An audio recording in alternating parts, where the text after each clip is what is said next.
So ngayon nga mga idol, nandito ako ngayon sa Divisoria. Ayan, kita nyo naman. So guys, namangha lang ako sa ganda, no? Ang linis na kasi, hindi tulad nung mga panahon na halos lahat dito sa daanan na to, itong highway na to, magkabilaan, punong-puno ng mga tindahan. So ang hirap dumaan. So ngayon lusutan na hanggang sa kabila. At malawak siya guys. Ibang-iba sa mga nagdaang mga panahon, no.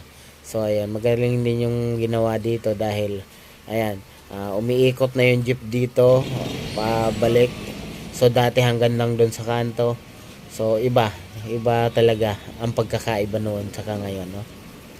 So nakakatawa lang kasi ayan, makikita mo napakalinis. So nagkaroon ng partition yung mga nagtitinda dito. So ayan lang guys, kasi noong mga panahon na dito ako madalas no nagtatrabaho, syempre no, unang salta natin sa Maynila. So dito makikita mo guys, siksikan talaga, walang pinipiling oras. Halos magka-stampede dito sa dami ng tao. Kasi nga hindi ko masabi kung maraming tao. Marami talaga, kaso nga lang yung space ng daanan maliit kasi nga halos puro tindahan. So ngayon malawak yung tao, nakakagalaw ng maayos. So pero may mga pesto sila na maayos. So ayan lang guys, gusto ko lang i-share ayan ang ating video for today.